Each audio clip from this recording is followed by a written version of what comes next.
You're listening to the Birds on Power Lines podcast.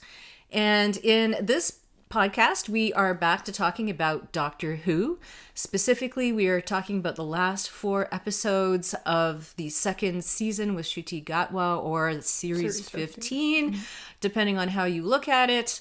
So if you haven't listened to our podcast before, we typically right now put out a podcast every second Tuesday of the month on typically some sort of fandom. Right now, mostly Doctor Who and Star Wars. But we have done other things, such as some travel podcasts and other topics. Good Omens, Sandman, whatever is coming up that we're interested in. And we typically watch things together, and then don't tell each other what we're thinking. We talk about things that we enjoyed and things that we're looking forward to. And we usually record our thoughts after each episode if it's episodic, and then we talk about what we're expecting in the next episode. So that's what you'll hear about here.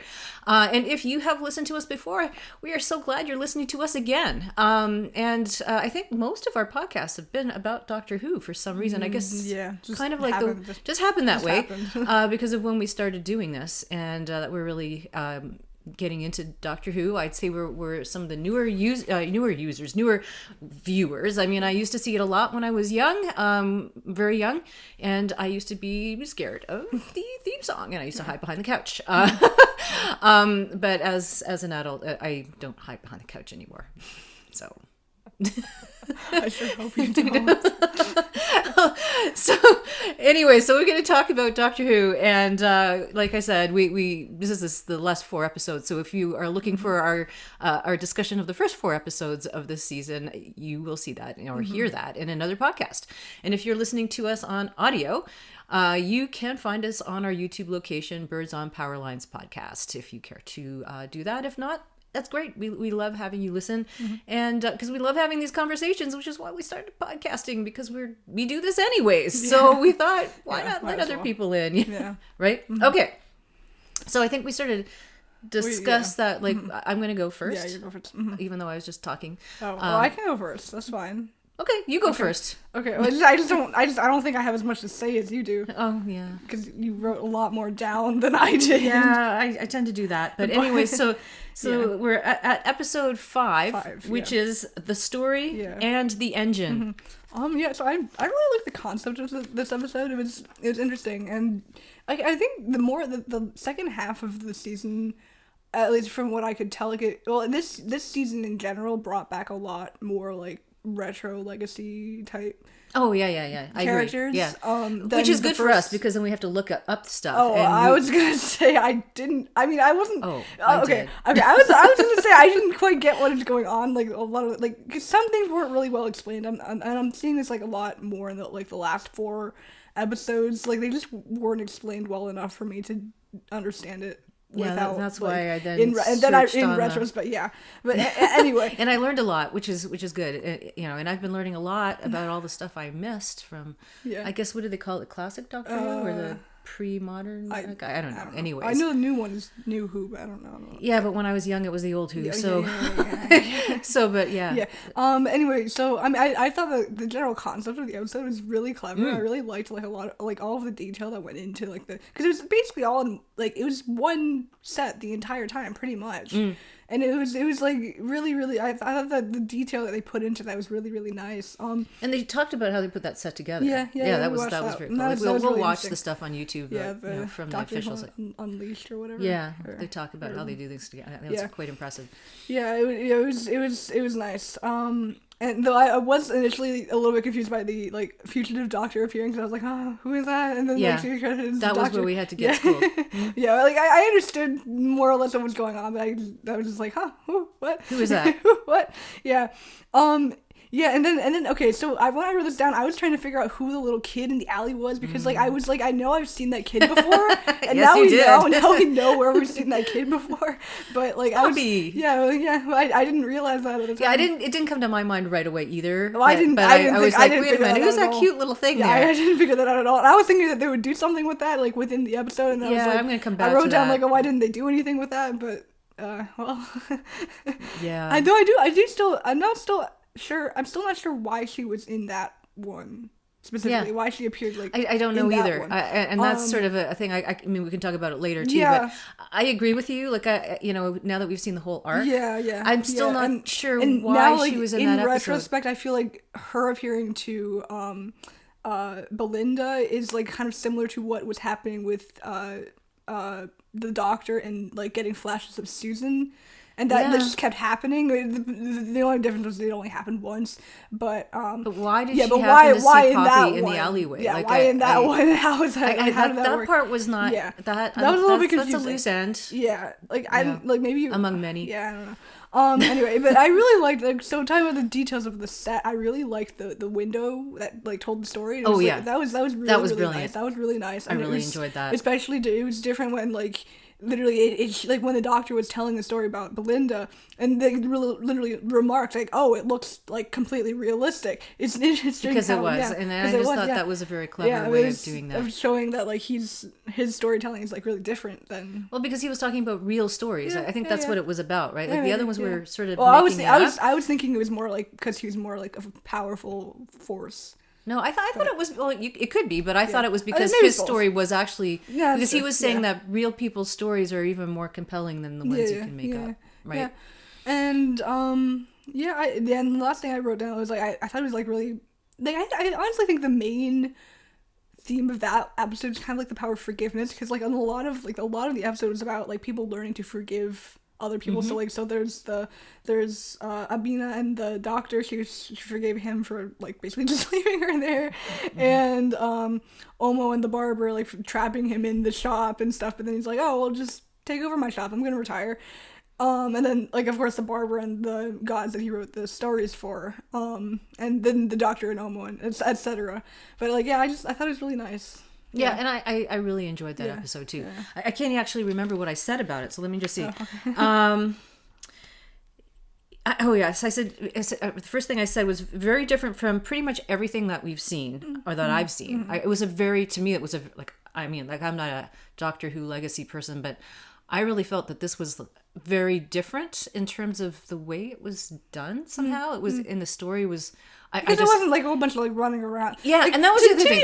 This was like a really nice cohesive. Like to be honest, I feel like out of all of except the for episodes, Poppy showing up in the all alleyway, of the episodes, out of all of the episodes this season, I feel like this one was like, if not my favorite, one of like the top like two. Yeah, I really like Lux too. And Lux too. Yeah, so it's definitely in the top three. Yeah, and I think it's because the story was so tight, like you know. So we'll talk about that later, I think. And I said the story moved forward, sets were great. I feel that there was an actual because the sets were actually there, not CGI. So like this was like an actual prop, the set itself. And I thought that was amazing. Most of them are this one is even more so because there was not like, you know, I guess the window, but I mean that was the animated. Even technically CGI and the tree like a bit. Yeah, I guess. Even that, so there was like but the tree was actually a mechanical thing. They showed that on the Doctor Who website. They added like special things. Yeah, but it was like something they actually built. So I thought that was really impressive. That was really cool. Yeah. Good at addressing the differences for this Doctor versus the other Doctors, and I thought that was something that you needed to talk about. Again, we mentioned that in Lux as well, right? Yeah. Because you know. Different Doctor, different background, and I thought that was really good about bringing in that sort of cultural aspect, which I think is one of the reasons this is so different. And I really enjoyed that. And I said here, it would not be very believable for the Doctor to move in the past and not have these issues that come up, right? And having that sense of belonging. I think that was the other thing that came out in this is like the need for the sense of belonging. And I think there's some argument about this, but about, you know, the Doctor is the Doctor or whatever. But I mean, I feel that this is this is a theme that he's been coming from 14 as well, about wanting to have a place that you can call home somehow, because I mean his planet is gone. So and then like even like so like the even like in the, like the I think it was the last episode, even like the Ronnie's like, oh, like you're not human, but you're living as a human among humans. So like obviously the humans are going to be more intent, like more primed to see him as like human than Yeah, I mean, because on the outside he does. Yeah, because he looks human. Yeah, you know, unless you can hear heartbeat. So I mean, yeah. So it brings up the need to fit in. It's hard for the Doctor, but this culture provided a form of community that wasn't given to past doctors, right? So he's got a sense of community. Was a little bit confused by the other Doctor. Yeah, I didn't know about that Doctor. Like I figured it. So technically, there was another Doctor who was not white and another Doctor who was not male, right? Yeah, but technically, I think the fugitive Doctor. From what I understand, I think that was put in during 13's run. So during. Yeah, Jodie Whittaker. Yeah, I know. Yeah, I just found that but there was such a focus when I guess because she was there, like and then a main Doctor in the. I know, but there was just this big. Anyways, that I recall. So I found that really interesting, and it was really nice to go back and learn about that part of the I guess the lore or whatever you want to use to describe that. Still not sure why the Doctor was angry with Omo. Because he thought that he saw him previously and let him come and go as he pleased. Because he thought that he didn't. Like this time, he thought that he that's why I was still a little bit confused by that. Like even though I just felt a little. Well, because the Doctor just went into this and he was like, oh, because he felt like he should be warned that he felt like almost the moment he stepped in. I guess. Well, I mean, he did try, but like because the way I understood it was that like Omo and the rest were just waiting for the Doctor to come because they had told the barber about him. Of course, because like he's he's evidently such like he evidently would be like a great story material. So I'm sure at some point Omo probably told the story of the Doctor or what he knew about the Doctor. So I guess I don't know. So I guess the Doctor probably there was that like, kind of like he just wanted to be seen as like one of them, like just like normal person. I guess. But I don't know. And then the other thing is, how did the barbershop get there? That was the part that I found really. Yeah, I don't think they explained that. Actually. No, they didn't explain that. But so that was sort of like. Like the anyways, they can't explain everything. I mean, obviously, so we just have to suspend our disbelief. Sometimes with Doctor Who, though, like I'm really good at suspending my disbelief, but sometimes with Doctor Who, I'm like.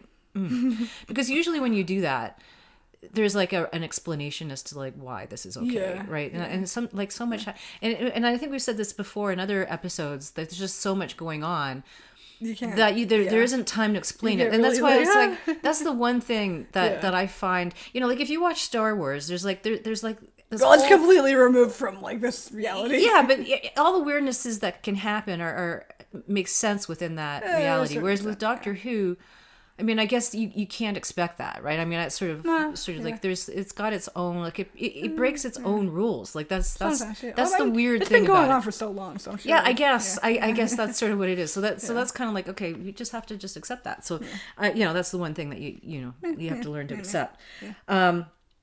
Oh, I love the idea of braiding the escape route. That was brilliant. I just love that. And I'm wondering if that was actually true. I was just wondering, is that an actually I'm sure it must be. I just thought that was brilliant. I'm sure. That seems like something that would be true. I should have looked that up, but I just thought that was such an interesting thing, and it's and so culturally specific that I just thought that was amazing. Yeah, so I really like this episode. It's usually hard for me to complain about an episode because I'm not that type of person. But yeah, all right. So then I'm doing the Interstellar Song Contest. All right. So first one on that. So episode 6. It was not written by Russelltdavies, so that was the one thing. So there was a little bit difference. But it was interesting that it brought in all these little aspects of sort of British culture. Right. Yeah. So I mean, some things we see. Like I've seen Graham Norton on the internet, and it's not like because we're not in the UK, so so we don't get these shows unless we see them on the internet, right? Yeah. So Graham Norton, and then Ryland Clark, but then the weird thing about. I was thinking about because they bring him back every year for the contest, but then how did he survive May the 24th? That was the thing. Wait a minute, how did he survive May the 24th? Because May the 24th, 2025, they didn't have the ability to do that. So that was like wait a minute. So that was like again. Maybe. Again, because they're like cryogenically whatever. Maybe. But then I had to So then you're wondering again. So this is like what I was just saying. Do they cryogenically preserve them right now? No. I don't know. That's the only explanation. Like, so there's always a part where I'm like suspending my disbelief, and then I overthink it. I did not and then think I'm about like, that at all. wait a minute. I did not think about that. Because Graham Norton is a hologram, so they put him together. So that makes sense. They could do that, right? But then anyways, overthinking. Stop doing that. I really enjoyed how the story wove in current pop culture from the UK and imagined how things could evolve from that, which I thought was quite cute. And also, I mean, I guess Eurovision, that's not just the UK, but Europe. Europe. that thing. But I thought that there would have been more music. Like when I saw the thing, like I thought there was. Yeah, I thought they would actually have more of the to be a musical number. Yeah, I thought that they did that a lot last season. Yeah, and I actually thought the Doctor and Belinda would actually be in it. Like I was thinking before going into this, I was expecting that they were gonna like go into the room or whatever that they were like, because they took people's seats, and I thought they were gonna get like. They showed where some of the contestants were. I thought they would have to go up. I was fully expecting a musical episode. I did not expect the way this went down. No, so that was a surprise. No, so based on the trailers, I was just, so anyways, so I thought there was going to be more music and actual participation in the contest when really it was not much so much of the concert. Situation, it wasn't that at all. So that so anyway, I didn't think that the story would go in that direction. And so it ended up being another lesson episode, which is fine. I don't mind that, but I didn't think that was going to happen. So in a way I was anticipating or looking forward to something else. Not that I was disappointed by the story arc, but I was like, oh, this is going to be so much fun. Like I thought it was going to be a fun episode, which it wasn't. We got a lot of heavy episodes. There was a lot of death, like sort of pseudo death, and like that kind of stuff. But I thoroughly enjoyed that. I thought that was. Not that I enjoy seeing like thousands of people die, but or going to cry. Like they're all getting sucked out into space, and that, and a bit of humor with Rylan going, "Oh God, not again!" I mean, maybe that's what happened to him. He got sucked out into space, and he froze that way, and then they found him. I don't know. But anyways. So, what was I say? Oh, really got to see ncutigatwa's range. That was incredible. The range of acting. Like, I mean, he does that a lot anyways, because he's an emotional doctor, but it's just so interesting to see. I mean, as someone who's trained in acting, like seeing what he does with his eyes and just wondering what's going on. And it's like, you could tell it's constantly there's something going on in his head, and it's just amazing. But you didn't get as much with Verita. They've been calling her V on set or something like that. So she didn't get as much of that. No. I mean, because I mean we see her in Andor, right? Yeah. So she's got an incredible range, and also from her episode last year, in the last season, in season 14 or series 14, there was a lot of range for her as an actor in that episode. So which episode? Yeah. What do you mean? That's the one with the ambulance. Oh, right, yeah. That's what I'm talking about. Oh, yeah, okay. Right? Because that's where we first see her as an actor in Doctor Who, right? I mean, not as a companion. So I'd say if I was disappointed about anything, in general from this season, I just didn't see enough of her range, because she's fabulous. Okay. I mean, sometimes you got your little glimpse, but Ncuti. I mean, I guess it's hard to be sharing the camera with Ncuti, because he's got such an incredible range. Anyway, so that's the other thing. Camera just loves him, just like with David Tennant. Like as soon as David Tennant's on like I guess that's probably why they didn't have him like in the last one. Oh well, there was a joke about that. I will get to that. I just felt it needed more development about the Hellions. Needed a bit more. I wanted a bit more about that. But I think this is what I mean. There's so much jam-packed into the episodes. Like, I think we got to know the two guys that did, like, save them. What were their names? Whatever their names.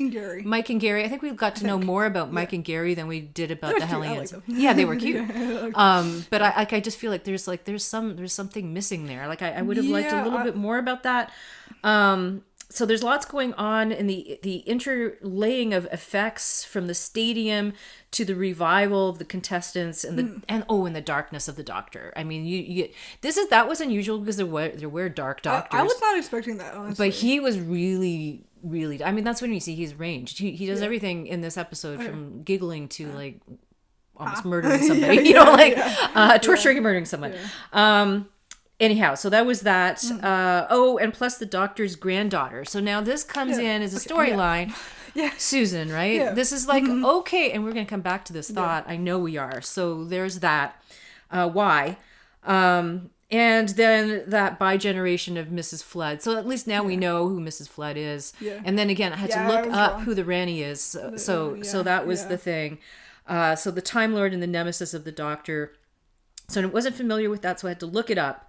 So on the wiki, they call her an amoral scientist. So I guess I could see that. And if you think about it, and they were building that, I think, because every time you saw Mrs. Flood, she looked to be more authoritative and analytical about things. Like, oh, he's always like that, and he's this and that. So I think they did a good job at maintaining that. So if you had been on Legacy Doctor Who, you might have suspected that it was that Mrs. Flood was the Ranny, but I did not, because we did not know about that. Exactly. So, but in hindsight, it kind of makes sense with her arc, actually, that she'd be doing that. Yeah. But then how was she time traveling? And we got that answer in another episode. But okay, so that was me on episode 6. Okay. So your turn. Yeah. One thing you did not mention at all, you did not mention Dougadoo. How could you not mention Dougadoo? Okay, before we started this podcast, this one was singing Dougadoo. All right, I don't know, I'm just vlogging it out. Everyone loves it. Everyone loves it. It's like it's funny. Like, Dougadoo. It's great. It's great. I mean, honestly, make Dougadoo the star of the show. But like, they did a Dougadoo of the theme song. Yeah, we saw that there's now. a cover of that. Yeah, cover of the theme music. That's great. If you haven't seen that on the internet, go look for it. Yeah. But anyway, so I did not get all the Eurovision stuff. I didn't realize until like they were like literally in there. I was like, wait, hold on, is this Eurovision? Because I know literally nothing about that. It. Yeah. I don't know anything about that at all. So yeah, but that was fine. I don't know how accurate they were for like predicting how it would be in the future. I don't really know. But, I mean it's kind of an interesting concept. Yeah, so. it was interesting. Yeah. I'm sorry. I really liked Mike and Gary with the Doctor. That was nice. Yeah, that was nice. They were cool. Yeah, that was a cool. Like, yeah. You know, it's like they're like the two characters that you'd like to follow and find out more about them, and but you learned a lot about them. You got enough. I thought they were good. Yeah. So the thing. So I was thinking that like this whole thing with the Hellions and whatever, the whole situation, because like the Doctor was acting like he knew Kid, the one that was like doing the whole hostage thing. So I was actually thinking like, oh, is this like another Legacy episode? I actually did not go and look this up. I think it was more that he knew more about people like that. That's how I took it. Oh no! The way I was like, he literally knew the guy. Him. Yeah, I didn't. Yeah, I wasn't sure about that. I wrote down it must be like a Legacy thing. And like we had seen before, like what happened with like maybe they'd gone to Hellia before, like when it had all the poppies and whatever. I don't know, because now like thinking back on it, they did a little bit too much explaining for it to have already been seen. I don't know. Yeah. I didn't go and look if it was actually like a ready. But there's the whole thing about the corporations destroying everything, and that's like a running theme in the last season and this season. Whatever, like, if it burning a whole planet just for like honey, like not even real honey. Yeah, like, but that's like, it's the motivation of money and Anyway, and I honestly did think the pacing was and now like I'm gonna start to say this more and more with the last set of 3 episodes. The pacing was a little bit crazy with this one. They just had too much. Yeah, like, again, it was a lot going on. They were doing too much. And I think, like I said, that's why I like Lux and the last episode again. What was it? Oh, yeah, the story engine. Yeah, the story and the engine. Because it's only about an hour long and they fit in like all these different things. Yeah. It just was a little bit much, so I had a little bit of trouble keeping up. And yeah, so then I honestly felt like the Doctor being like really angry just kind of came out of nowhere, and it was like a huge shift. Like it's great. Like he's good. He did fine with the acting and whatever, but it seemed like in terms of the overall story, it didn't really make sense, because I was like, where did this come from? This is kind of random. Like, I mean, I understand but I would have expected him to be more like upset, not then like but angry. I guess it's the fact that he's trying to destroy. Yeah, like, I guess that's probably what it is, but I just felt like it came his Time Lord thing. Yeah, I guess it came like a little bit out of left field, but yeah, it was a little shocking. It was a little jarring when that happened. Yeah. I mean that's that's not Shuti's fault. I understand it was an appropriate reaction, like being angry in general, but I just feel like the actions that he took were a little bit like surprising. Yeah. I mean, maybe that was the point. That was probably the point, but just a little bit too much for me.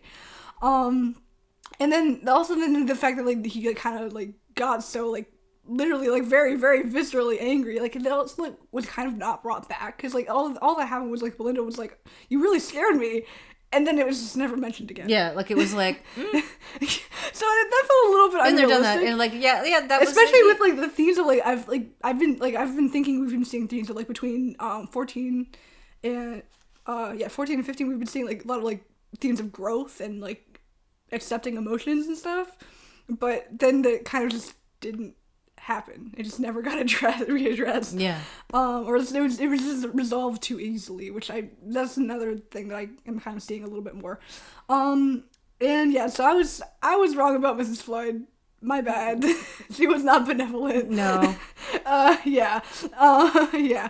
And then so then I wrote down like what is going on with Susan, because we kept seeing flashes of that with her. And like with retrospect, like I felt like it kept because we kept seeing that over and over again. We kept seeing flashes of Susan, but just never built anything. So I was just a little bit confused with that. Like even with like the next episode, like, we kept seeing her, but like then nothing happened. Right. Yeah. Anyway, okay. Wishworld. Wishworld. All right, Wishworld. But I just want to also say, before we get into that, this whole thing about Mrs. Flood, and you know, so the thing is, in our last podcast, we were having a little bit of a disagreement, not a disagreement, friendly rivalry in terms of like who, if Mrs. Flood was going to be benevolent or not, and I was like, no. Well, I feel like in terms of between the two Ronnies, she was more like. Oh, they're the same person. Well, yeah, no, well, yes, they're the same person, but she was less like. Than the other one. I don't know. But I was actually surprised that, and that happened at the end of Interstellar Song Contest. Yeah. Was that, you know, she was the dominant one, and you're my, like, you know, but I'm the new one, and you're the old one, and I don't even remember how she phrased it, but like she was going to be like the dominant one. You're a Ronnie, but I'm the. Yeah, something like that. You know, whereas with the doctor, with the doctors, they no. Well, they never they just explicitly like them, but we do follow the newer one. Yeah, no, but when they bi-generated, it wasn't like I'm more important than you are. No, they're like, oh, okay, we got this problem, let's deal with it. Yeah, so it was like, you know, let's go. And then it was never that they loved each other and honestly, that was like the most epic introduction ever, like that I've seen. Like they're playing ball on the roof of unit with a guy. I know. That was toy crazy. Maker. That was so crazy. Good. Yeah. Okay. Yeah. All right. Let's get into Wishworld. Yeah. Okay. So, and you don't really. I mean, I guess there's the explosion right at the end of episode 6, and then you're in Wishworld. Mm-hmm. So I guess it was like one of those things where it was like boom, and then they're like in this wish. Yeah. And it you know, when you first watch Wishworld and understanding what's happening there, it took me a bit. It took me a bit, you know. But now that we've seen the end of episode 8, I'm actually reflecting back on Wishworld, and I'm going to come back to Wishworld when we talk about episode 8, because there's some things that that made me think more about it, because it sort of continued into episode 8, right? Mm-hmm. So, yeah. So explosion at the end of episode 6, and now you're in Conrad's perfect world. Mm-hmm. So those and this is the thought that changed somewhat. It was this one, and that's why I want to come back to this when we talked about episode 8. So those that are not perfect are on the outside, right? And anyone questioning the perfection are eliminated. All right. So this is how I felt when I was watching Wishworld, right? So, you know, he just excluded anyone who wasn't perfect and not in his worldview, and that's why anyone and like explicitly like change people. Yeah. So and then but those people you didn't bother changing. Yeah. You know? So because they were not important. And that's how I felt when I watched Wishworld, but I felt differently when I watched episode 8, and I'll talk more about that again. So I'm going to come back to that. Not surprised that the Ronnie are just using him, right? Meaning using Conrad. Yeah. And the baby. They would, completely destroy the world to get the energy that they needed. I love seeing that pop in of Rogue. I was very excited to see that. Yeah. I think most people were. But I was worried that he was still trapped. I mean, poor thing. Like I literally wrote down, poor thing. Yeah. You know, but how does he know that the doctor's in trouble? I don't know, right? So that was one of those other things that you just have to You just accept that. He knew. Again, and then everyone at unit is also confused, right? Yeah. And again, though, too many things happening. Still confused about Poppy. Right, so confused about that. Even then, I still had not placed where I had seen her before. Well, like, yeah, and then I was like, wait, Babies. and then well, no, but at the time when I was watching, I was like, oh, that's Space the Babies kid from the was alley. Like, it was the kid from the alley, and then you really think about it, that was like the commander of the Space Babies. So that one's got an acting. I would love to see her come back as the Doctor when she's one day. It's going to be a little while, but just like 20-something. 20 years from now. So anyways, we'll see if it runs that long. That'll be great. Anyhow, but so still confused about Poppy. But yes, girl from the outside the shop in the story and the engine. And then I also didn't think right away about Space Babies. But anyways, I think I saw a flash of the granddaughter again in this episode as well. Yeah. Like when he was falling off a tower. So there was that. Who is Poppy? The Doctor, yes, read about the Doctor and the daughter and that whole thing. So that was a legacy idea that was coming back again. So I had to fill in a little bit about that because I couldn't, granddaughter? About the granddaughter, and that, there was a daughter and a granddaughter and like that whole thing. Though the Time Lords lost on Gallifrey. So how are Rumi and Omega not lost? So then again, I had to go back and try and figure that out. I guess the Rani and the Rani and the Omega. I just didn't understand how they weren't lost on Gallifrey. So there was that gap. So they kind of explained it in the next episode. Yeah, but in this episode they didn't. So then you have to try and fill in that part of that you just are missing because you don't know. So there was that. That's pretty much all I said about Wishworld at this time. Like I said, I'm going to come back to it in episode 8. So I'm gonna I'll bring it out when we talk about 8. Yeah. Okay. So. Yeah, so this one I wrote down the baby laugh. We heard that, right? No, yeah.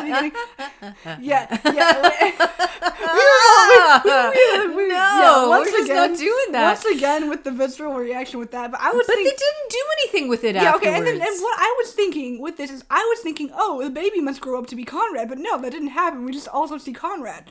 So, no, but that evil laugh is like the toy maker laugh thing again. But I think unless all the gods do that. Yeah, I guess it must be. It must be. I guess.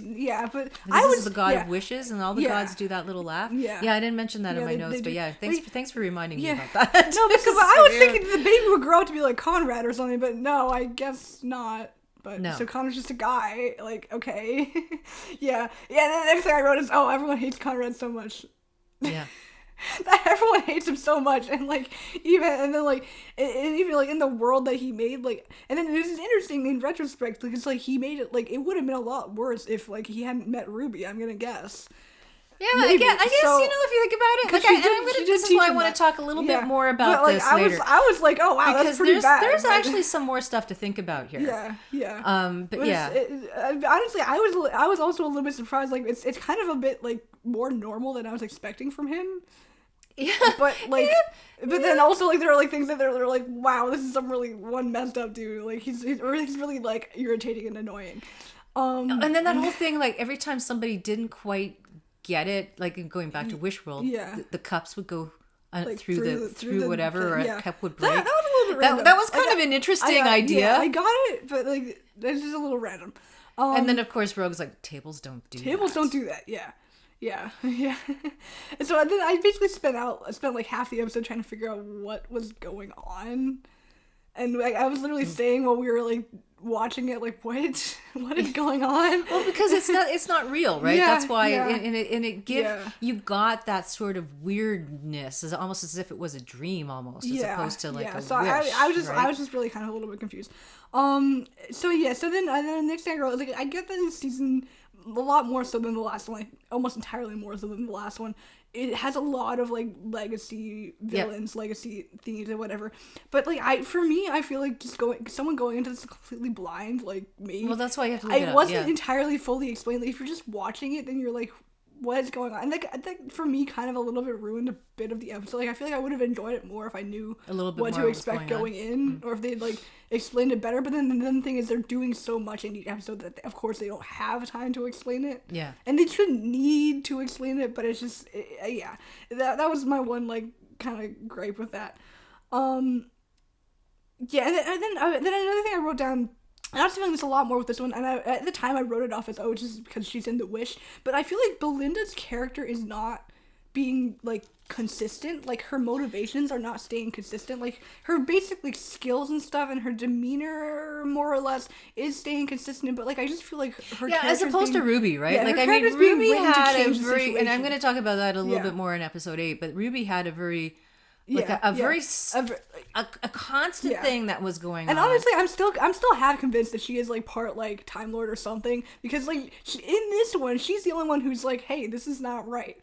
Yeah, there's an element of that. Yeah, and I was thinking, and I want to talk a little bit more about it, but there's something about Ruby, and that was, and that's why I'm surprised we're not going to see her anymore. Well, I don't know. Who knows? I mean, who knows? But so that's sort of that. That was kind of like my one thing about like the last 2 episodes. And notice that when you're talking about The Wish, we're not really talking about the Rani at all. No. You know what I mean? Like, there was there's a lot of really interesting things that were going on there, but the to me, the most compelling part of the story was not those two. No. Were them. Yeah. It was, even though, there's kind of stuff that's going on around that. Yeah, like it's kind of weird. Like, the bone creature things. I saw that in the trailer, and if you watched the episode about where we reviewed the trailer, I was like, oh, I'm really excited for that episode. That was not what I was expecting those things were at all. I was thinking it would be something like sort of like prehistoric thing. But but it was just really interesting, and so there's all kinds of, but like I just find it curious that we're not really talking about neither of us really after watching that episode, neither of us were really talking about the Rani at all. We're really talking more about everything else. Because she has a deal, and we get the deal, and we understand the deal, and she doesn't change. I guess that's her what it is. motivations are the same. Sure, okay, I get it. Like she's like that's what she is, and then we're done, right? Whereas like the other stuff is more discussion worthy, which I think is really strange, right? Like I mean, here we have another 2 Time Lords or another, there's so, but I guess and I feel kind of bad. I don't even know what else to say about them, but that was part of the story. Yeah. But I was more interested in everything else that was going on. What was going on in Unit? What was going on? I guess we did spend between more time Belinda and in the episode. But the whole reason that we're supposed to be there is because of the Rani, right? I mean, in a way. Exactly, So like it's kind of weird that we're talking about everything else. I did think it was a nice touch that like they had like a lot of the technology from the old world, but everyone was like, "How do you use this? What do you do with this? What does this do?" I don't know what this is. I just thought it was interesting that the unit was the unit, but it wasn't the unit. Unit was unit, but it wasn't unit. Yeah. So like so I think that those were like all kinds of interesting things, and again it's like Ruby trying to convince everybody this is not right. There's something not right going on here, and then she finds her little posse amongst all the people that aren't perfect. Perfect in terms of Conrad's worldview, right? And again, like I want to come back to that. I feel like it's also like kind of almost parodying, or not parodying, like it's paralleling like real life. Of course, it always does. Like a lot of that's like with any of these things. It's always like you can see what things in Doctor Who about what's going on outside of that. Right. Yeah. Okay, so episode 8, you go up. You're number 1 on that. Yeah. Okay, yeah. So episode 8. Can we just have a moment and go? Oh my god. We saw it last night. We were before recording this, and I would say that both of us are still a little in shock. I was not expecting that. I'm just angry. Okay. Yeah. Okay. You're just angry. I'm just angry. I'm just like, what? Yeah. Why? Can we just have a moment to cry? Yeah. And okay, just to preface this, personally, I feel like the pacing, which is odd, like I would think they wouldn't do this in the season finale, but I feel like the pacing in the season finale was off the charts. It was the worst out of every episode. I'm gonna say this now, and we'll say it later. Worst were like not bad, like but it was just, I got the distinct impression that the episode was over. Yeah. Right? And then they were like, and then it kept going. So I almost feel like I feel like they wrote 2 different episodes. Yeah, I feel like they wrote the episode together. I think they wrote the episode and then was like, "Oh, shoot, he's not going to stay. So we got to regenerate him, and let's just do something at the end." But the weird thing was, that's really how I felt. It was like because I thought the episode was over. Yeah. I thought, and the next season they're going to start with Ruby trying to convince them they're going to. But there was a Bobby, and then it just kept going. Yeah. And then we're like, Oh. Yeah. Okay. The weird thing is, so I was looking this up, and I was like, oh, it must be that like there was some unexpected thing that like he can't be the Doctor for another season. So I was thinking he'd do at least 3 seasons. Yeah, that seems about normal. I'm just like, but I looked it up, and apparently, like, oh, this was always the plan. He would only so do that's 2 why seasons. I'm not sure. I But don't anyways, know. whatever it is, we love our Yeah. Ncuti, and you know, I guess we don't actually know. For well, sure, I know, but- you know, and this is the Yeah, thing. I but- don't want this podcast to turn into other things Yeah, where they do all no, this stupid yeah, speculation, because at the no, end of the day, yeah. it doesn't matter. Yeah, no. And we're just here to enjoy Yeah, Doctor it just Who. felt a little bit like... but we I think we were both so Yeah, shocked not by it. We were expecting not that. expecting it. No. It's not like when we were watching the 60th anniversary special and we were dreading, you know, the demise or the regeneration of 14. Yeah, and we were because like, we're oh, like, no. oh, and Yeah, then yeah, and then he yeah, again. bi-generated, and we're like, We're yay! like, You know? Yeah. And To this be guy's honest, and I was this half like, thinking what? that would happen again, but I was like, no, there's too much No, bi-generation. but they made a joke about that. It's Yeah. like, that guy keeps showing up. Like, Yeah, you know, I was you about know to they're say- I was talking gonna say about that. I was gonna say that. Okay, but anyway, getting into the actual episode. Okay, go ahead. I'm Getting sorry, into but the- we needed to talk about that. We Getting needed to into- have a moment because I think most people had a moment.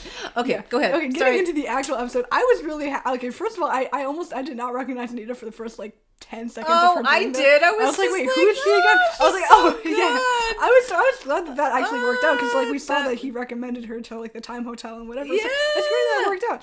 And at the end where she says, "Oh, the boss says hi." Yeah. Who's the boss? I don't know. I don't know. Oh, I hope they. I don't we know. need more Anita. Yeah, I wrote that. We But need who that. is the boss? Yeah, Who is the yeah, boss? yeah, yeah. But I like that little thing where like she kept like opening doors. Like she was like, "Oh, on my days off, I'd go looking for you," and she kept like opening Oh, doors. that was and so that sweet. Was nice. That was oh, sweet. and then she realizes she sees Rogue, and she goes, says, "Oh." and you can see Yeah. that you can see it's like, oh, okay, Yeah. you know, because she Yeah. loves him, Yeah, right? of You course, know yeah. that, and she's like, Yeah. oh, you know, like she's it happy worked out for him well. that a It little worked son. out fine. She's such a good Didn't actress. you see the head like she's like with the head manager or whatever, the head whatever guy. Did we meet?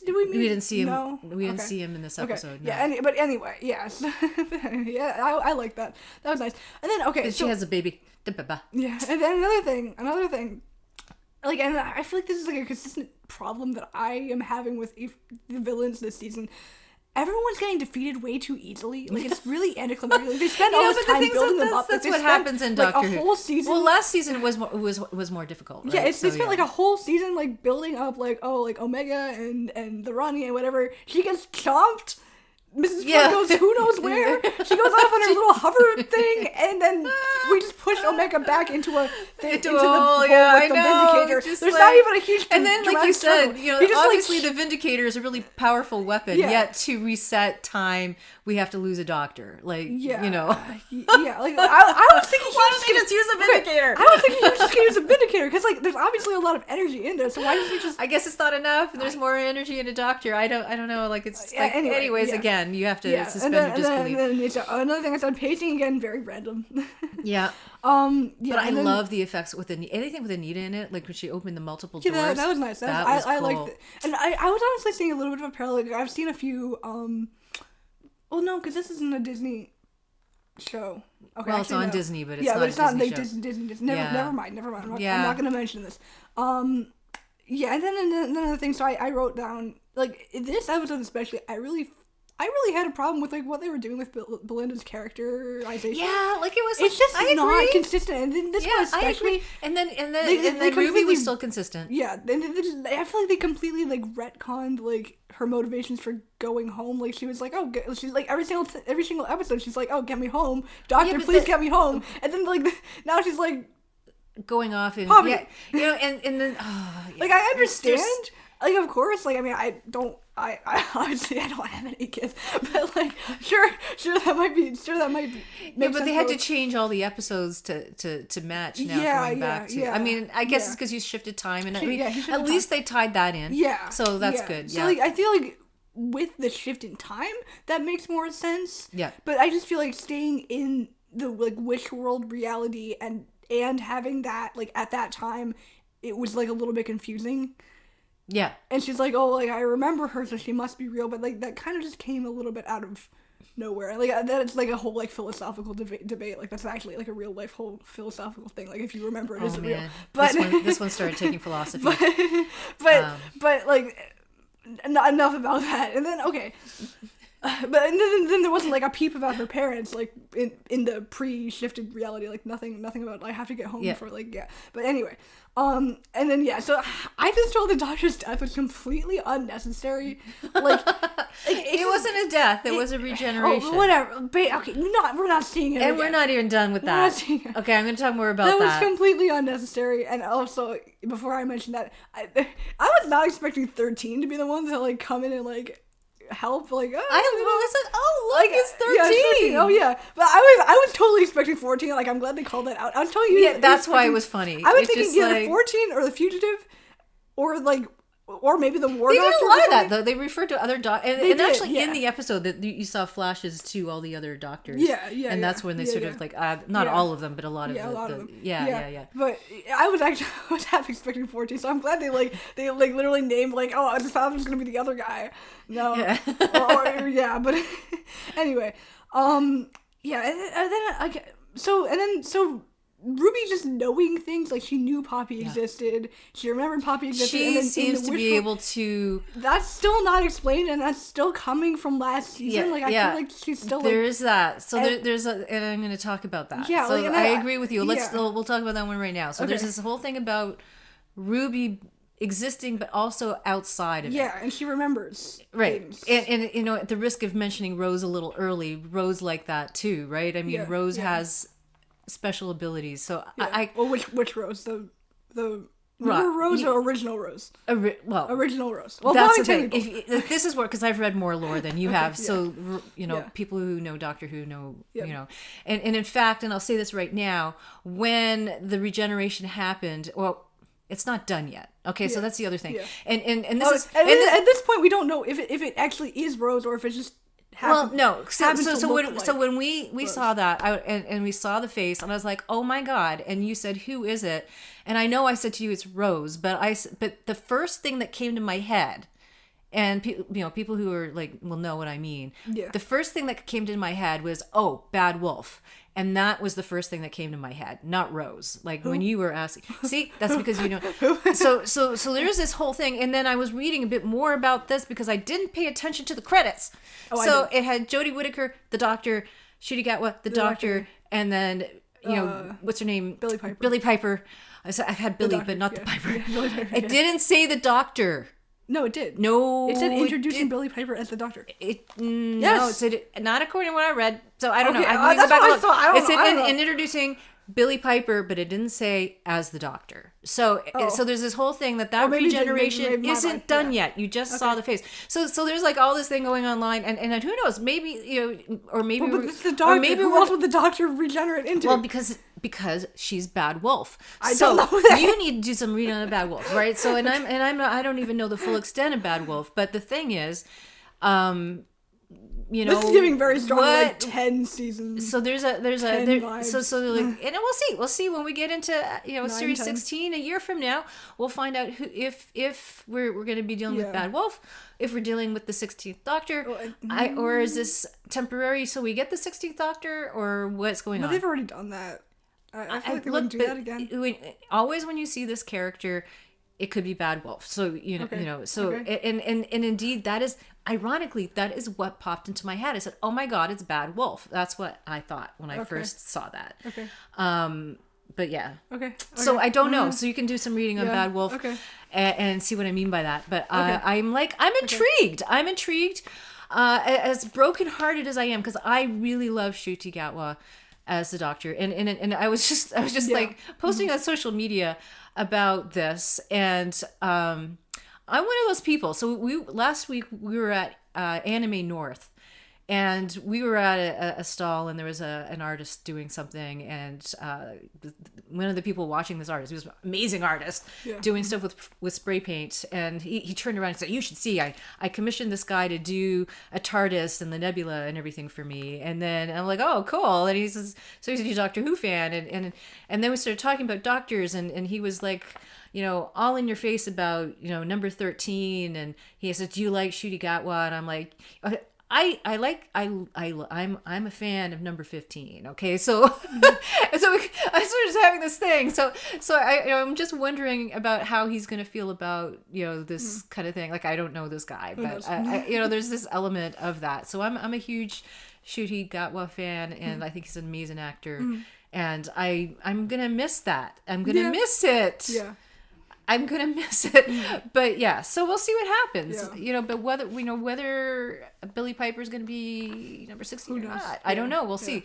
But there is some discussion about that, and it will be interesting to see what happens in Series 16 or however they're gonna call next season. Yeah. So we'll get into that. Yeah. Ruby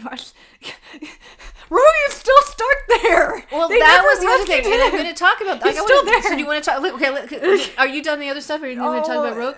No. Because then we'll talk about that. Also the thing with Susan. Nothing ever happened with that. Okay. So those are the two things. So I have those two. So let's talk about that. And also Ruby.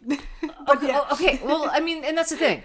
So you end the season. You have a loss of a doctor. Yeah.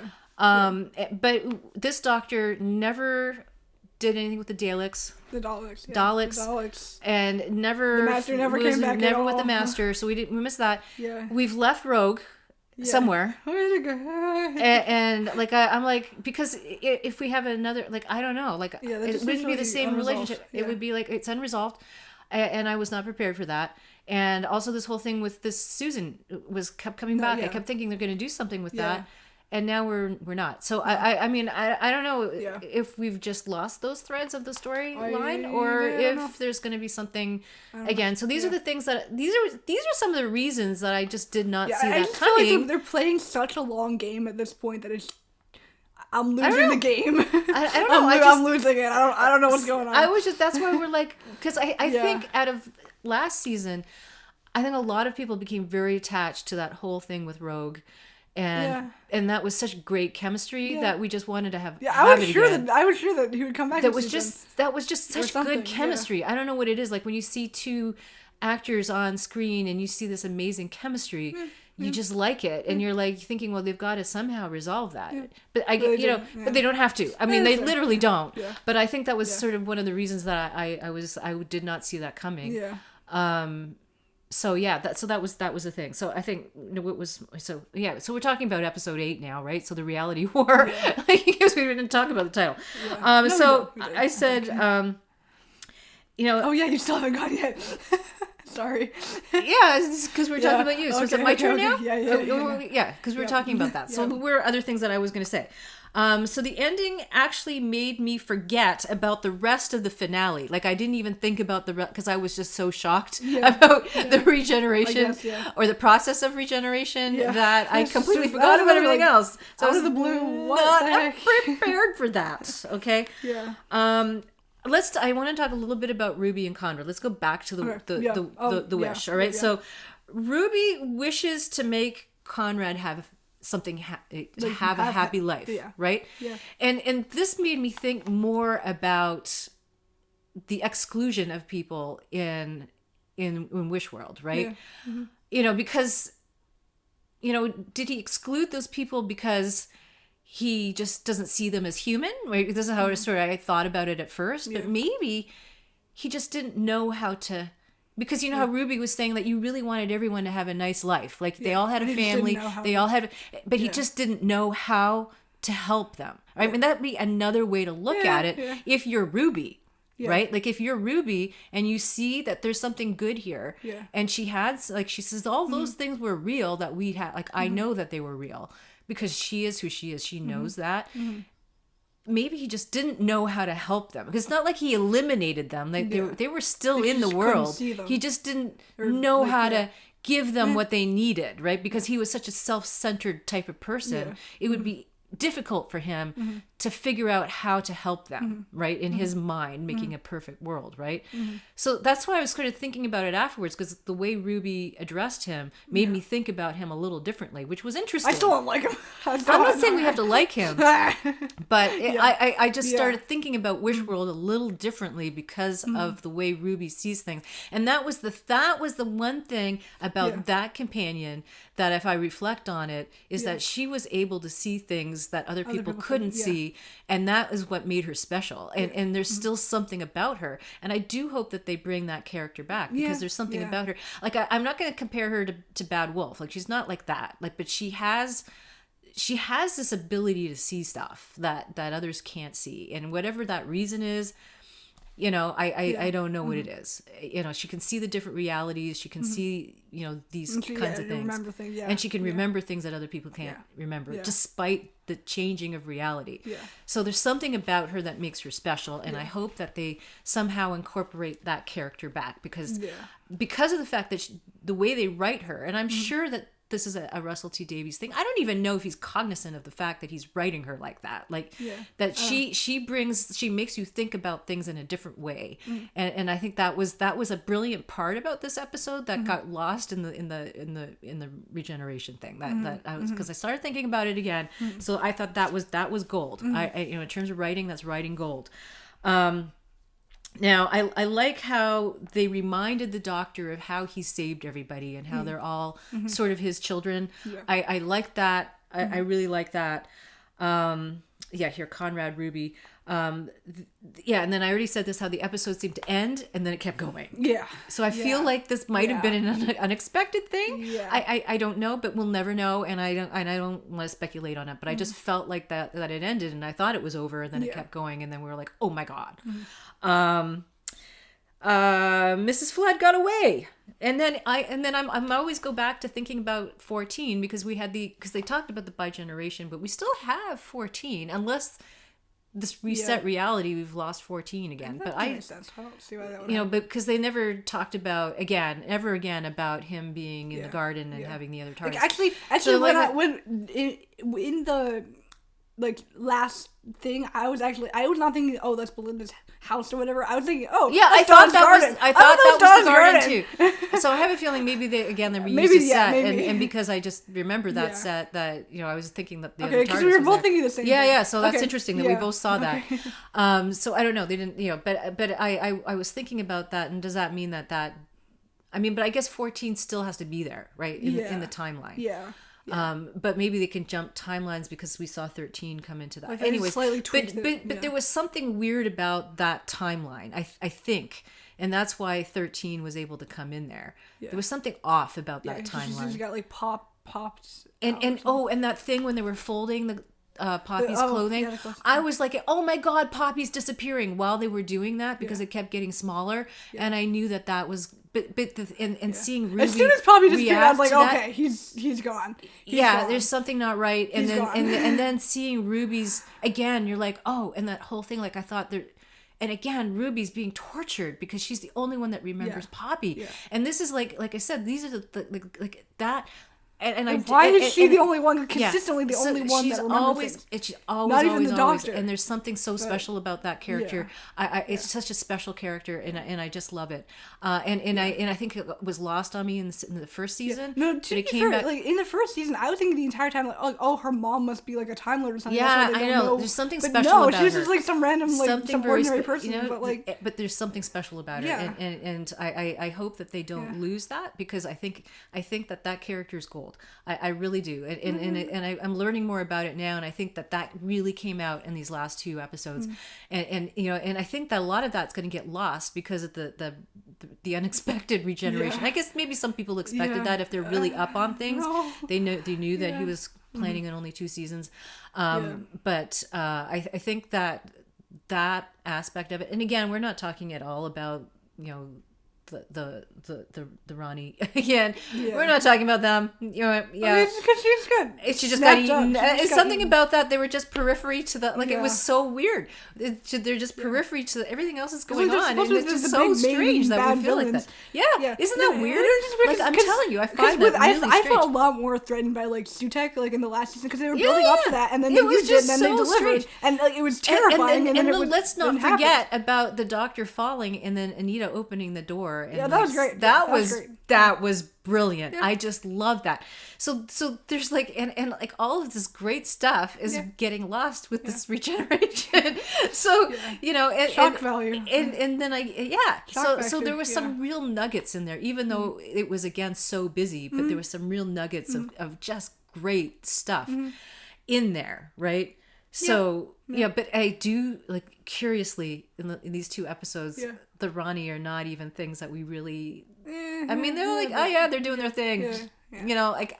I just think it's weird that we both reacted that way. We're more interested in all the other stuff that's going on. They just didn't really feel threatened enough by the. I don't know what it is. I don't know. Baddies, I think everything else that's going on, like we were more worried about Poppy than what's happening to, and you're more concerned about the fact that Ruby is dealing with this thing, then just like, oh yeah, the Ronnie did that. Okay. And all of a sudden the Vindicator was right there when you needed it. Maybe that's the point. I don't know. But I think they are somewhat. I think they are aware of like somewhat of like that because literally in the episodes, like they're like, oh, what if I need a convenient weapon? Oh, yeah. So like they do. If they only are I had aware. a convenient They are weapon. aware. Yeah. So like I just it's kind of weird. It's fine. It's good. Yeah, but we'll just lament the loss of ncutigatwa and I think the one thing though, like outside of Doctor Who, is that I was not as aware of him as an actor because we're not in the UK. No, yeah. So I went back and started looking at some. What was that? It was that show that. I don't know. Oh my God! The name of the show popped out of my head. I don't know. Sex Education. That's it. Yeah. So I started watching some episodes of that, Oh. and he's so good. Like he's just brilliant. I mean, the guy is like. So I thank Doctor Who for putting me onto ncutigatwa and how great of an actor he is. But yeah, we should watch some of that. Okay. It's really good. It's on. I don't know. I saw some episodes on YouTube or whatever, so we can look. But really good, really good. I really enjoyed that. I feel like overall, like all of the actors were really good. Like I feel like honestly, it was really a testament to like how versatile also of an actor that Varadasethu is, because like but they didn't do enough with her. That's my comment. That's the thing, because we've seen like, and we saw her last season. We saw her last season. And in she was that good episode. last season too. That was great. She was awesome. Even though I hated that episode, it was not because of her. And we're talking about Andor and in our other podcast. Really good, so she's really we'll good, get back to that. But so I just feel like it's Belinda just wasn't not consistent, enough but, in season 2 of Andor, unfortunately. But but we'll get back to that. And on that note, I guess we should. Yeah. Unless we still want to cry about this, but it's Doctor Who, and you have to reset. That's part of it, and we'll looking forward to the next. We'll see. And we'll have an open mind. A 20th anniversary of New Who. I think that's the next thing that's coming. Oh, there's a 20th anniversary of New Who? I think so. Okay. I think so. I don't know. We'll see. I think so. I might be wrong. And I feel like I don't know enough about number 13. I see, if you look online, you see more about, people, doctors before 13. So, I mean, maybe we should try to... How long was she was on for like... I don't know. A while. That's what I thought too. I remember when... Because I think it was when like she 20s. came, people were freaking out that there was like a female doctor. Yeah. I remember that like it was yesterday. Yeah. So I just think that was, I don't remember. You were young, but I was just like, why are people so mad about that? But anyways, so I'd like to see a bit more about that, simply because of that conversation I had at Anime North about the. I like her outfit. I like her outfit. I think her outfit's funny. Yeah, she was. But the conversation that I had with this guy, he was the first person that actually gave me an argument about why they didn't like 13 as much as other doctors. And that was, they felt that they didn't have a unique identity. Yeah, okay, yeah. So, but I haven't seen enough to know about that. Yeah. So I feel like I want to see that, but other than just hating because that was not a male doctor. But that was the first time I actually heard that kind of an argument. So I think maybe I'd like to learn a little bit more about that. Yeah. Especially if we're going to have a 20th anniversary New Who thing. Yeah, the only problem is like we can't really find the. Well, you can find it. We can also rent it from the library. Yeah. We can do that. We'll say I might try to educate myself a little bit and a little bit more on Bad Wolf, because now it might be relevant. So I'm gonna really try to understand that, because that's pretty complicated if you're not really in the lore to really follow that. It's kind of interesting. It's kind of interesting. So I need to learn a little bit more about it. But I did see the regeneration as Bad Wolf. That's what came to my head. I didn't see it as Rose. I saw Bad Wolf. So. Well, I thought it was Rose. So you didn't. I told you that she's Rose. Well, I was like, well, no. Okay, for a second, for a very split second, I was like, wait, is Ruby? No, it's not. No. But because I thought you would recognize her more as the character who played Rose, right? But I had a feeling that I was. But the first thing that came to my head was Bad Wolf, so I'm wondering if that was some sort of like intuition that I have. But we'll see. I don't know. We'll see. Yeah. It's like whatever Russell T Davies is going to do with it, I guess. So we'll see what happens. Mm-hmm. But yeah, so we'll look forward to that.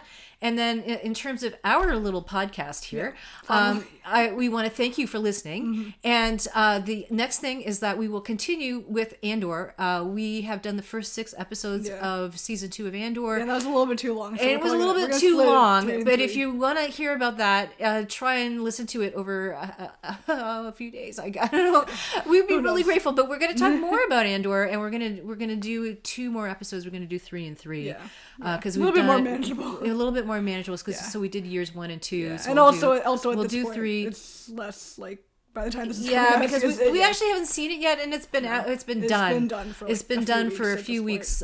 So we thought we can concentrate. By on the time we release it, it'll be done for like a little bit longer. It's okay. But those episodes will come out, and So on that note, again. Thank you for listening. If you got to this point, thank you. We appreciate you so much. Mm-hmm. Again, we have podcasts coming out on the second Tuesday, at least every second Tuesday of the month. Mm-hmm. And if you go to the YouTube location, Birds on Power Lines, there is other stuff to look at. I encourage you to explore that a little bit. And as always, thank you for listening and being part of the Birds on Power Lines podcast.